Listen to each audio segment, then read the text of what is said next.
Ya, me te quiere é nota de surpresa que ele retirava, se ele anunciar acaba com em setembro ele toma seu retiro, pero nota tá claro que esse é que men que ele toma seu retiro como ministro-presidente também. So, den foi de ponto salida uma salida que ele vai for de o líder do partido AFP, ele continua como primeiro-ministro, até hora que o período acaba, pero dado caso ele toma decisão que nós podemos tomar nota dia 5 de junho, que está toma seu distanciamento para o qual que tá ministro-presidente também. É algo que tá queda sua decisão, quizás em seu motivo não válido, quizás não sabe, quizás sua saúde,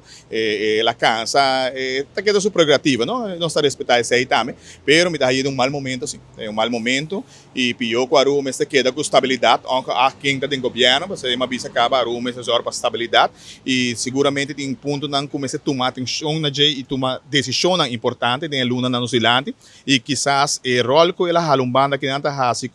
de meu conceito, nós temos para certo petição entre outros Hofa, então uno começa a ser evaluado, só como provavelmente botar bula baila ganhos atrás com algo que men em princípio a decisão importante é dar pensão, então uno também que está dentro discussão mirando que o fundo está chegando seu limite, não começa a tomar decisão se vai 67 of mass, que men tá ponto não importante como te quer que para januário me se aclaração e me tá aí se que o ministro presidente aqui Talanta vai assina e naturalmente sem claridade. Esse é o problema, sem claridade nem para seu partido, nem para sua coalição, nem para a oposição, só nós aqui tá passa quem está opvolger, quem está bem, quem está vai mirando que tem problema com o senhor de mesa também ainda que tu vai, que men Deus eta cria hope e intranquilidade no povo e é aquilo que tal qual que nós não estamos no momento que a trove minuto bem criticar um gente, não bisa nada, solamente nós que o estabilidade se tem operação.